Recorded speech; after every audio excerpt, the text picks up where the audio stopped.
Hello friends, welcome back to virus education. So effects of electric current ह्या चॅप्टरच्या आता आपल्याला एक्झरसाइज डिस्कस करायची. इन लास्ट फ्यू सेशन्स आपण चॅप्टरची थेअरी टॉपिक वाईज डिस्कस केली आणि मी तुम्हाला त्यातले काही क्वेश्चन्सही सांगितले.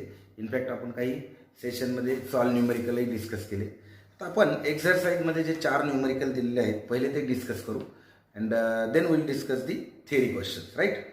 सो फर्स्ट क्वेश्चन काय पहा, क्वेश्चन नंबर 12 पेज नंबर 61 तुमचा बोर्डाचं जे पुस्तक आहे त्याच्यात एक्झरसाइजमधला 12वा क्वेश्चन आहे. सॉल्व द फॉलोइंग एक्झाम्पल्स आणि त्यामध्ये पहिला ए पॉईंट. सो क्वेश्चन आहे heat energy is being produce in a resistance in a circuit at the rate of 100 watt. ठीक आहे. आता एका सर्किटमध्ये हीट एनर्जी प्रोड्यूस होती at the rate of 100 watt. See rate of energy means nothing but power. So what is given to us? Electrical power is given to us which is 100 watt. Then the current of 3 ampere is flowing in the circuit. Current किती flow होतोय सर्किटमध्ये? 3 एम्पियरचा. प्रश्न काय आहे त्याच्यात? What must be the value of resistance. So रेजिस्टन्सची value किती असेल? So R is equal to किती असेल? त्याने टाइम वगैरे काही दिलंय का आपल्याला? त्याने टाइम वगैरे काहीच दिलेलं नाही. ठीक आहे. सो आपण रिलेशन डेव्हलप करायचा प्रयत्न करू. से आपल्याला मुळात पॉवर म्हणजे काय आहे? P is equal to V into I हा बेसिक फॉर्म्युला आहे. आता इथे आपल्याला कुठेही व्होल्टेज दिलेलं नाहीये आणि विचारलेलं रेजिस्टन्स आहे. मग आपल्या फॉर्म्युल्यामध्ये आर कुठे दिसत नाही. सो आपण ओहमचा लॉ जर उपयोग केला तर व्ही इज इक्वल टू काय असतो? I R. मग ही व्हॅल्यू जर आपण इथे टाकली तर पी इज इक्वल टू काय होईल? मग आय स्क्वेअर आर. आता इथे पी आपल्याला दिलेला आहे 100 watt. So 100 is equal to I square म्हणजे किती? 3 चा square into R. Therefore R is equal to 100 divided by 9. सो आता आपण भागाकार करू. सो इथे किती येईल तो? आपण जर इथे भाग दिला तर 9 1 9 9 1 9. सो 11.1 म्हणजे 11.1 ओहम हे आपला आन्सर आहे and that is right answer. पुस्तकात 11 आन्सर दिलेलं आहे आणि पॉईंट राऊंड फिगरमध्ये घेतला. So 11.1 is the right answer. So इथे बेसिक स्किल काय लागत होतं तर त्यांनी रेट ऑफ एनर्जी दिलं असा शब्द वापरला. सो गडबडून जायचं नाही. एनर्जी शब्द म्हणल्यावर हा ई नाही होत, हा पॉवर का झाला? Because it is rate of energy. पॉवरची बेसिक डेफिनेशन, राईट. सो त्या पद्धतीने हा प्रश्न सॉल्व्ह होईल. So let us solve second question. आता सेकंड क्वेश्चन त्यांनी काय विचारलेलं आहे पहा. सी हे सेशन बघताना जर तुम्ही तुमचं पुस्तक समोर ठेवलं तर I think it will help more you. See I can put the question here and then solve, but it will take time and value addition will be less in the session. So पुस्तक घेऊन बसा, काही फरक पडत नाही. Ultimately my aim is to teach you, not to collect the views and all. ठीक आहे. So question number 2. 2 tungsten bulbs of wattage 100 watt and 60 watt power work on 220 volt potential difference. If they are connected in parallel how much current will flow in the main conductor. लक्षात घ्या, आपण 2 टंगस्टनचे bulb वापरले.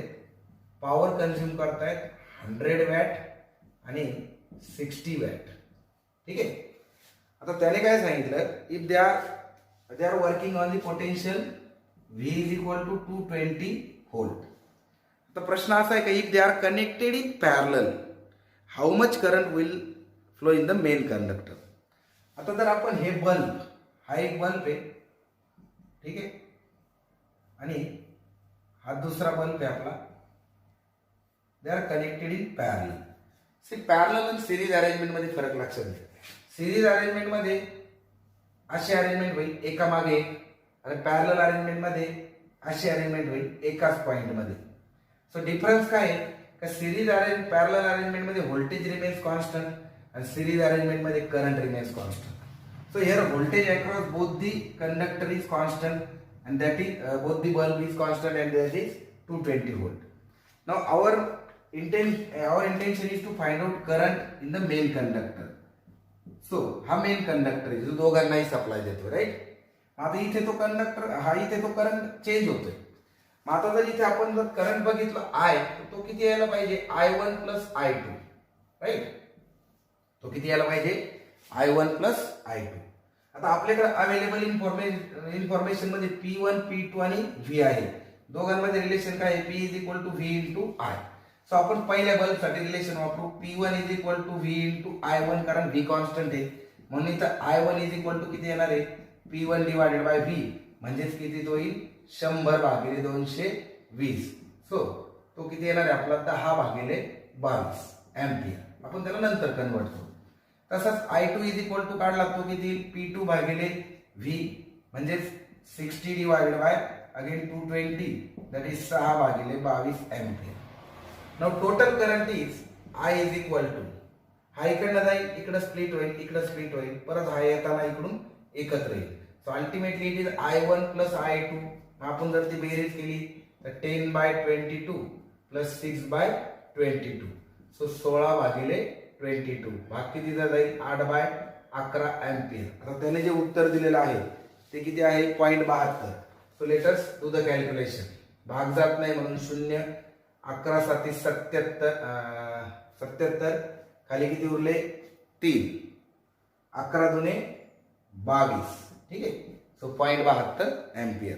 C इथे मी काय principal वापरलेला आहे मी I1 plus I2 का घेतलं. See this is my bulb 1 this is my bulb 1 and this is my bulb 2. So याच्यातून मी घेतला I1 याच्यातून घेतला I2. सो इथं मी प्रिन्सिपल काय वापरलं याला किर्चॉफ्स लॉ म्हणतात. हा तुम्हाला भविष्यात शिकायला भेटेल just general knowledge extra knowledge म्हणून राहू द्या. याला काय म्हणतात किर्चॉफ्स लॉ. ते प्रिन्सिपल वापरलं. ठीक आहे. सो प्रॉब्लेम कळाला कसा सोडवला. पहिल्या याच्यातला करंट काढला फॉर्म्युला वापरला P is equal to V आहे. दुसऱ्या याच्यातला करंट काढला दोन्ही करंटची बेरीज केली उत्तर आलं 0.72 ampere. Now let us understand problem number 3. तिसरा प्रॉब्लेम आपण समजून घेऊया. त्याचा तिसरा प्रॉब्लेम काय आहे. Who will spend more electrical energy 500 watt TV set in 30 minutes or 600 watt heater in 20 minutes. C आपल्याकडं एक टीव्ही सेट आहे त्याचा पॉवर कन्झम्पशन किती आहे 500 वॅट. तो किती वेळ चाललाय 30 मिनिट. आणि दुसरं काय आपल्याकडे एक हीटर आहे त्याचं पॉवर कन्झम्पशन किती आहे 600 वॅट. तो किती वेळ चाललाय 20 मिनिट. दोघांपैकी एनर्जी कंझ्युम कोण जास्त करेल. So energy consume is equal to simple formula काय तयार होतो energy consume is equal to power into time. मग आपण त्याला जर किलोवॅट आवर मध्ये घेतलं किंवा मग सेकंद मध्ये घेतलं सो हे किती होईल 500 इंटू 30 इंटू 60. ठीक आहे. सो हा किती येणार आहे आता 5 3 15 15 सक 90. ठीक आहे 90 1 2 3 and 40. ठीक आहे. So this is joule 9 lakh joule म्हणू आपण. आता तसंच आपण हे टीव्ही साठी घेतला आपण म्हणजे टीव्हीची एनर्जी. आता हीटरची एनर्जी किती येणार आहे परत आपण घेणार 600 multiplied by 20 multiplied by 60. So again calculation 6 6 36 36 जुने 72 आणि परत 1 2 3 4 0. सो आपण जूल मध्ये काढलं स्ट्रेट वे त्याला काही गरज नाही आपल्याला फक्त ओळखायचं कोणी जास्त केली. सो ऑब्विसली टीव्हीने एनर्जी जास्त कंझ्युम केली. So answer is TV set right. आता last option last question last numerical. An electric iron of 1100 watt. एक इस्त्री इलेक्ट्रिक आयर्न 1100 वॅटचे आहे. Is operated for 2 hours daily. आपण 2 तास वापरतो daily. What will be the electric consumption expenses for that in the month of April? So मग ती इस्त्री रोज 2 तास वापरल्यामुळे एप्रिल महिन्यात ती किती इलेक्ट्रिकल कन्झम्पशन करेल. आणि जर एका युनिटची किंमत 5 रुपये असेल तर मग टोटल तिचं बिल किती येईल. ठीक आहे. प्रॅक्टिकल प्रॉब्लेम आहे मित्रांनो.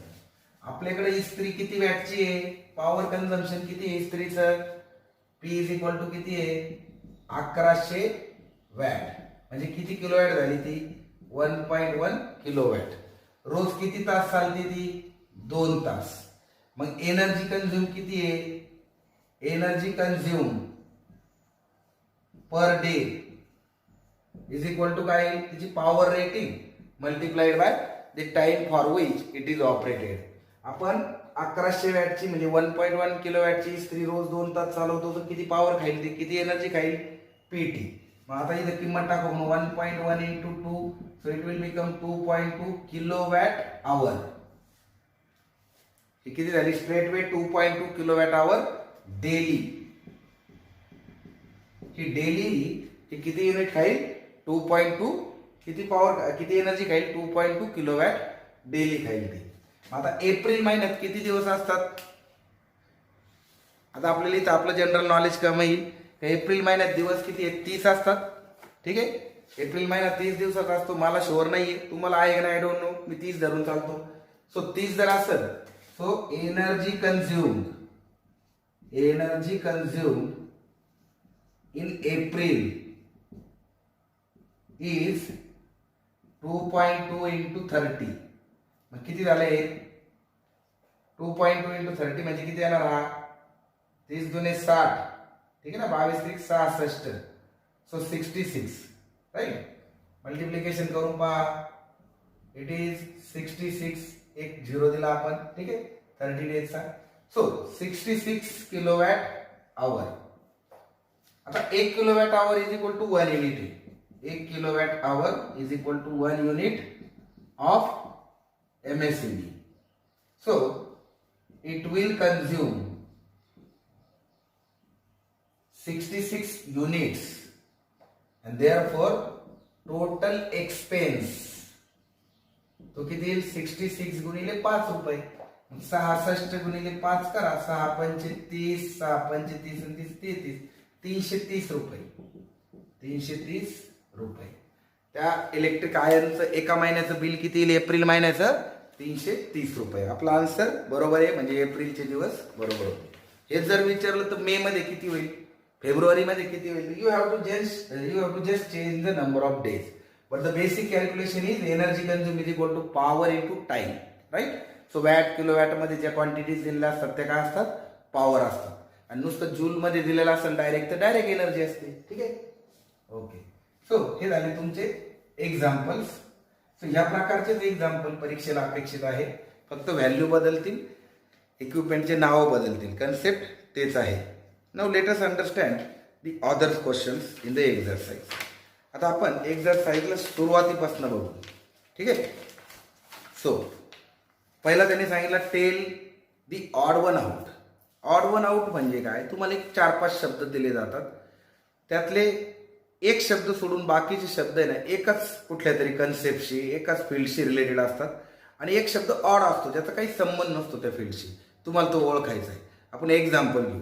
ठीक आहे, आणि आपल्याला त्याला एक्सप्लेनेशन पण द्यायचं. त्याने काय सांगितलं पहा, इन्स्ट्रक्शन काय आहे की tell the odd one out. Odd one out कोणता आहे तो ओळखा अँड गिव्ह प्रॉपर एक्सप्लेनेशन. आणि त्याच्यासाठी एक स्पष्टीकरण द्या, एक्सप्लेनेशन द्या. आता पहिला पहा, फ्यूज वायर आहे, देन बॅड कंडक्टर आहे, रबर आहे, ग्लोव्ज आहे आणि जनरेटर आहे. ठीक आहे. आता पहा पहिला शब्द काय आहे फ्यूज वायर. Fuse wire. दुसरा शब्द काय आहे बॅड कंडक्टर. Bad conductor. तिसरा शब्द काय आहे रबर. आणि चौथा शब्द रबर ग्लोव्ज. ठीक आहे. आणि शेवटचा चौथा शब्द काय आहे जनरेटर. तर मित्रांनो आता इथं फ्यूज वायर कशासाठी वापरतो आपण थोडंसं डिटेलमध्ये जाऊ. ज्यावेळेस जास्त करंट घेतला जातो त्यावेळेस धोका टाळण्यासाठी फ्यूज वायर मेल्ट होते आणि सर्किटला ब्रेक करते, म्हणजे धोका टाळण्यासाठी थोडक्यात. बॅड कंडक्टर म्हणजे आपण वायरला कोटिंग प्लास्टिकची वापरतो. मोठ्या मोठ्या इलेक्ट्रिकल इक्विपमेंटमध्ये जिथे आपल्याला करंट नको आहे बुवा त्या ठिकाणी आपण बॅड कंडक्टर्स वापरतो, लाईक प्लास्टिक असेल किंवा सेरेमिक असेल किंवा लाकूड असेल. सो तिथेही धोका टाळण्याचंच आपलं इंटेन्शन असतं, म्हणजे इलेक्ट्रिकल सप्लायला तोडण्याच्या हेतूने कुठेतरी आपण त्या रिलेटेड तो शब्द आहे. रबर ग्लोव्हचं काम तेच आहे. इलेक्ट्रिक काम करताना रबर ग्लोव्ह घातले तर शॉक बसत नाही, म्हणजे तिघं कुठं ना कुठं रिलेशन मध्ये आहे. पण हा जनरेटर आपण आत्ताच बघितलं मागच्या लेक्चरमध्ये. जनरेटर म्हणजे काय, याचं काम काय, इलेक्ट्रिसिटी जनरेट करायची दुसऱ्या एखाद्या फॉर्म मधून. मग याचा आणि याचा का तसा पाहिला तर काही संबंध येत नाही. So this is your odd one out. मग आता एक्सप्लेनेशन मध्ये थोडक्यात कसं लिहायचं ते आयडेंटिफाय केलं, generator is odd one out. Explanation काय, remaining 3 words are related to prevent the shock from electricity, whereas generator the work of generator is to produce the electricity. That is what is your explanation, right? पुढचा group पहा काय, voltmeter, ammeter, galvanometer, thermometer. Obviously thermometer वेगळा आहे याच्यात, कारण व्होल्टमीटरचं काम आहे इलेक्ट्रिकल क्वांटिटी मेजर करायची, that is voltage potential difference. ॲमीटरचं काम आहे इलेक्ट्रिक करंट मोजायचा, that is again electrical quantity.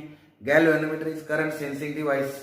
आता व्होल्टमीटर ॲमीटर गॅल्व्हॅनोमीटर पासूनच बनवतो, म्हणजे तिघं एका क्षेत्रातली, इलेक्ट्रिकल क्षेत्रातली सगळ्यात महत्त्वाचं एक्सप्लेनेशन.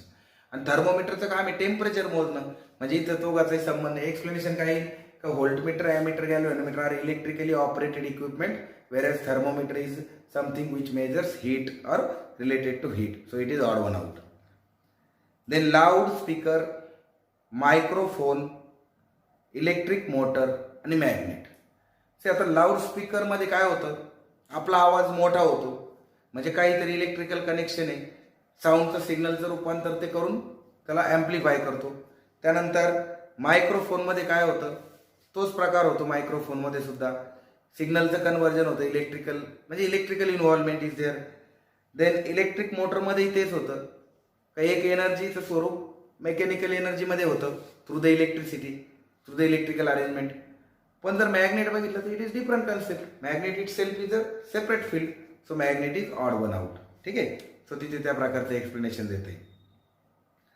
सी नेक्स्ट मोठा क्वेश्चन आहे, explain the construction and working of following and draw the level diagram.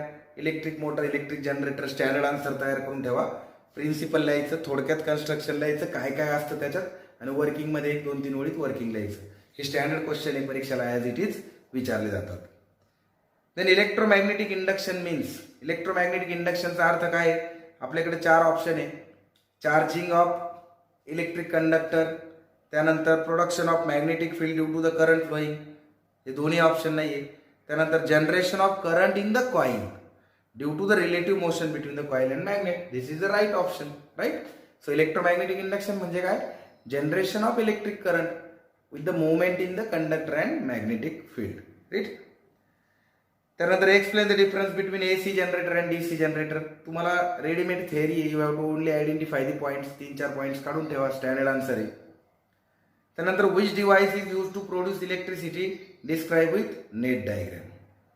आता आपल्याला 4 ऑप्शन दिलेले आहे, त्याचा आपल्याला डायग्राम काढून कन्स्ट्रक्शन व्यवस्थित डिस्क्राईब करायचं आहे, डिटेल थिअरी. सो पहिलं इलेक्ट्रिक मोटर, आपण याला इलेक्ट्रिसिटी प्रोड्यूस करण्यासाठी, जनरेट करण्यासाठी नाही वापरत, आपण याला इलेक्ट्रिसिटीचा वापर करून mechanical rotation, mechanical energy of rotation produce करण्यासाठी वापरतो. So this is not right option. Then galvanometer हा करंट सेन्सिंग डिव्हाइस आहे, सर्किटमध्ये करंट आहे का नाही हे डिटेक्ट करण्यासाठी याचा वापर करतो, किंवा त्याचे जे ॲप्लिकेशन आहे ॲमीटर, व्होल्टमीटर, याचा उपयोग करून आपण मेजरमेंट करतो. So it is not use to produce the electricity. Then voltmeter is there, again voltmeter is a measuring device, तो फक्त व्होल्टेज मोजतो, इलेक्ट्रिसिटी प्रोड्यूस करत नाही. Electric generator, DC generator, it is use to generate the electricity. मग आता तो कसा generate करतो, परत त्याचा कन्स्ट्रक्शन वर्किंगचा थोडासा भाग सांगायचा, म्हणजे आपलं उत्तर कम्प्लीट होतं. नंतर how does the short circuit form, what is its effect. ज्यावेळेस तुमच्या main wire and neutral wire they touches each other due to the leakage, the short circuit is form, and during the short circuit large current is drawn, that is why heat is generated, and because of this heat there is a chance of fire. Now effect is same, so it can cause large amount of production of heat leading to fire, right?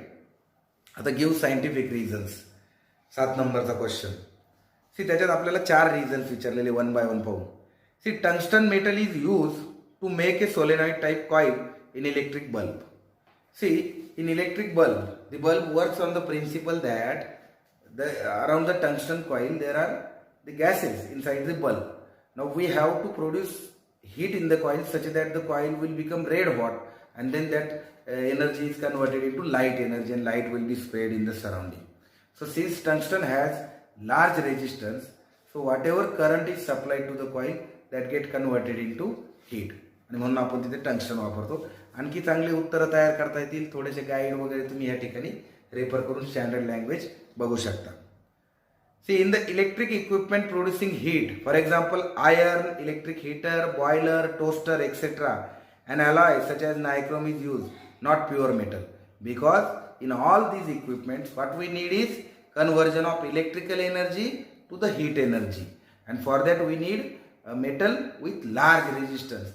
So pure metal जर तिथं वापरले, they have very low resistance and hence they will not produce the required amount of heat. That is why we use nichrome there. So nichrome is nothing but the alloy of nickel and chromium which has very large resistance आणि त्यामुळे तिथे heat producing devices मध्ये ते generally सापडतं. Then for electric power transmission copper or aluminum wire is used.